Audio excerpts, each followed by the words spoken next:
آپ کی شخصیت کا پہلا رنگ چرا رہے ہیں وہ ہے شاعری. ایک دانشور، آپ لکھتے بہت اچھا ہیں، یہ نو ڈاؤٹ، میں نے آپ کی غزلوں کو کمپوز بھی کیا.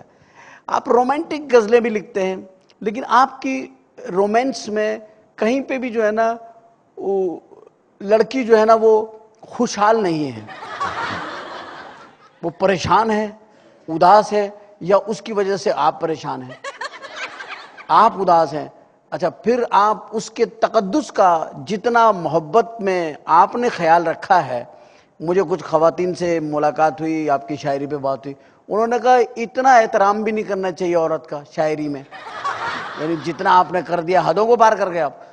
تو یہ جو آپ کرتے ہیں، یہ جو آپ کی شاعری میں یہ جو چیز پائی جاتی ہے، جیسے ایک آپ کی نظم ہے موم کی مریم، جس میں آپ نے یہ چیز کیوں یہ اور شاعروں کے پاس نہیں ملتی ہے؟ اور شاعر شاعری کرتے ہیں ہونٹوں کی بڑی خوبصورتی اور اس کی گلاب کی پنکھڑیوں سے تشبیہ اور فلاں فلاں. آپ کی تشبیہات جو ہیں وہ کانٹوں میں، پھولوں میں، خزاں میں، ان میں ہے. تو آپ کی محبوبہ اتنی تنگ حالات میں کیوں ہے؟ بہرحال بہت شکریہ عمر بھائی، آپ نے مجھے بلایا یہاں پر آپ کے اپنے پروگرام میں، اور جو کچھ آپ نے کہا ہے ابھی، دراصل گفتگو اور بات کرنا میری ضرورت ہے، لیکن آپ کا تو شوق ہے. میرا کہنا ہے پیشہ ہے آپ کا، شوق ہے، آپ کا شوق ہے، لہذا اب گفتگو کا فن اللہ تعالیٰ نے آپ کو دیا ہے اور بے حساب دیا ہے. دیکھیے، بنیادی طور پہ ہر انسان رومان پسند ہوتا ہے، خواہ وہ عورت ہو یا خواہ وہ مرد ہو. نہیں جی، جانور تک، جانور تک، پرندے، پرند چرند، ہر جگہ. جس تاروں کے اندر 1800 وولٹ جا رہا ہے ان پہ بیٹھے ہوئے پرندے محبتوں میں مصروف. جی ہاں،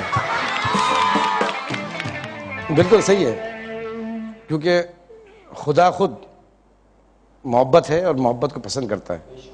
لیکن کچھ اخلاقی حدیں متعین ہونی چاہیے، ورنہ رومان کا حسن ختم ہو جاتا ہے. صحیح. اگر رومانویت میں فحاشی آ جائے اور بیہودگی آ جائے تو پھر وہ رومان نہیں رہتا. وہ شادی ہو جاتی ہے. نہیں، شادی تو خیر بہت حسین امتزاج ہوتا ہے محبت کا، ہاں، یہ رومان کی معراج ہوتی ہے. کہ سوال یہ ہے کہ آپ اس دور میں بھی، جبکہ رومانس اب خود اپنی حدیں پھیلانگ چکا ہے، یعنی کہ وہ خود میں نے اسی لیے آپ سے عرض کیا کہ رومان جو ہے وہ اگر اپنی اصل جگہ پہ رہے گا تو اس کی چاشنی اور اس سے لطف اندوز ہوا جا سکتا ہے. مطلب وہی فطرت کے وہی آدھا کواڑ کھلا ہوا، کانپتے ہوئے ہاتھ، ایک پتلی سی آواز آئی گھبرائی ہوئی، ابا گھر پہ نہیں ہے، آپ پھر شام کو آ جائیے. یہ آپ کا یہ وہی نہیں صحیح ہے. نہیں، مطلب آپ یہ چاہتے ہیں، میں نے جو آپ سے نتیجہ اخذ کیا ہے وہ یہ ہے، آپ چاہتے ہیں رومانس کو ایک حد میں رہنا چاہیے، اخلاقی حدود میں رہے. محبت اس کائنات کا سب سے مضبوط ترین رشتہ ہے، اس سے زیادہ طاقتور رشتہ اس کائنات میں نہیں ہے محبت. بے شک ہمیں محبت کرنی چاہیے، ایک دوسروں سے پیار کرنا چاہیے.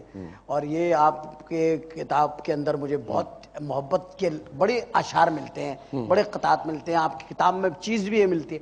میرا سوال اپنی جگہ پہ ابھی بھی وہیں کھڑا ہوا ہے کہ آپ جتنا مطلب اس دور میں بھی 2009 میں بھی آپ کتاب لکھ رہے ہیں تو آپ کا تقدس ہے، وہ پھر پتہ کیا چیز ہے، وہ آپ کے کردار کا حصہ ہے. محبت کا اب وہ حصہ نہیں رہا.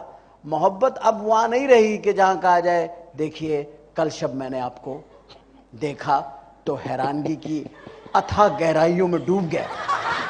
اب تو لوگ کہتے ہیں کل 9 بجے میں تاریخ روڈ پہ کھڑا ہوا ہوں گا.